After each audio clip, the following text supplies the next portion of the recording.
भारतीय प्रतिभूति नियामक बोर्ड सेबी और पीएसएल इंडिया लिमिटेड का पैसा। नमस्कार और आदाब दोस्तों, मैं यूएस खान और आप देख रहे हैं एसटी न्यूज़ टीवी। जैसे कि आप जानते हैं कि पीएसएल इंडिया लिमिटेड का एक पीड़ित निवेशक मैं भी हूं और पीड़ित निवेशक आप भी हैं।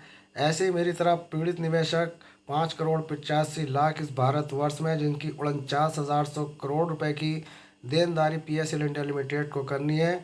जैसे कि आप जानते हैं कि अभी तक 2018 से और 2020 का ये अंत होने जा रहा है और अभी तक प्रोसीजर के नाम पर 5,000, 7,000 और 2,500 तक का ही रिफंड देने का दावा सेबी विभाग करती है। तो दोस्तों, सेबी विभाग की एक कड़वी सच्चाई आपके सामने, आपके रूबरू में करने वाला हूँ।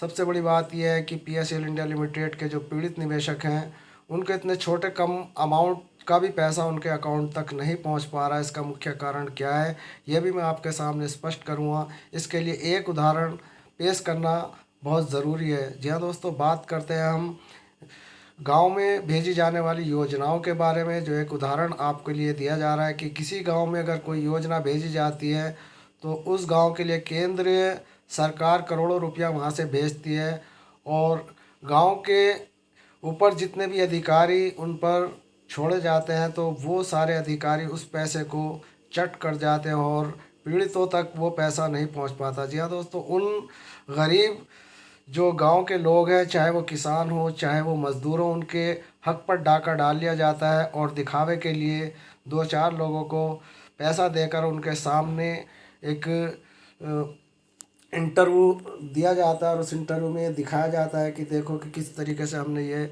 जो गांव को पैसा भेजा गया और ये पैसा हम सब पैसा हमने बहुत सही तरीके से इन पीड़ितों तक पहुंचा दिया। जी हाँ दोस्तों, पीड़ित का मतलब आप समझ गए होंगे कि उन ग्रामीण वासियों के लिए ये पैसा भेजा गया और उस पैसे को एक ऐसा गोलमाल तरीके से उस पैसे को हज़म कर दिया जाता है और गुमराह करने के लिए 10-5 लोगों को दिखा दिया जाता है, उनको सामने कर दिया जाता है कि, और उनको बाकायदा उनसे मुंह से बुलवाया जाता है कि हाँ हमें ये पैसा मिल गया, हम बहुत खुश हैं।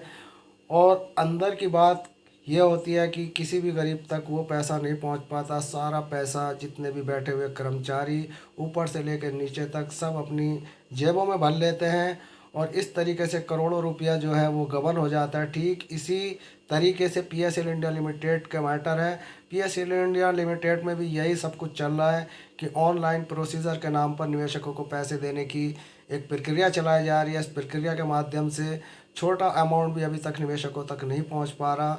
तो दोस्तों, क्यों नहीं पहुंच पा रहा, इसका सीधा सीधा कारण ये है कि जिस तरीके से पहले से चला आ रहा है वही आज भी चल रहा है। भले ही ऑनलाइन प्रोसीजर के नाम को एक नया रूप दे दिया गया हो, लेकिन इसमें पहले से भी ज़्यादा एक ठगी की जा रही है। या दोस्तों, वहाँ पर निवेशक अपने पैसे को लेकर किसी भी तरीके का कोई क्लेम नहीं कर सकता। किससे बताएगा कि मेरा पैसा नहीं आया, कौन सुनेगा उसकी। यही एक भ्रम भ्रांति निवेशकों में बनी हुई है। निवेशकों तक ये पैसा नहीं पहुंच पा रहा।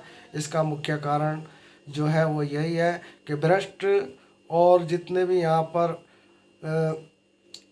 ये विभागों के अधिकारी बैठे हुए हैं, ये सारा पैसा गोलमाल करके निवेशकों का, और कुछ इसमें कुछ निवेशकों को दिखा देते हैं कि इतने निवेशकों को हमने पैसा दे दिया, लेकिन निवेशकों तक वो पैसा नहीं पहुंच पाता।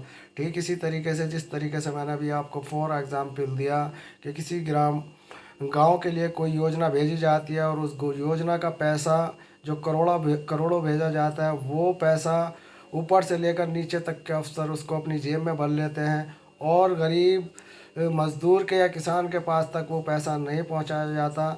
ना उसके पास वो पैसा जाता है, केवल कागज़ों में ही उसको दिखा दिया जाता है कि इतने करोड़ गरीबों को ये पैसा बांट दिया गया। ठीक इसी तरीके से पीएसएल इंडिया लिमिटेड के निवेशकों के साथ ये खिलवाड़ किया जा रहा है और ऑनलाइन प्रोसीजर के नाम पर निवेशकों को ठगा जा रहा है। और निवेशक किससे अपनी शिकायत करे, शिकायत सुनने के लिए कोई ऑफिस नहीं है, किसी भी तरह की सुविधा नहीं है। ऑनलाइन के नाम पर जो एक ठगी की जा रही है, इसके लिए एक हेल्पलाइन की सुविधा दी गई है।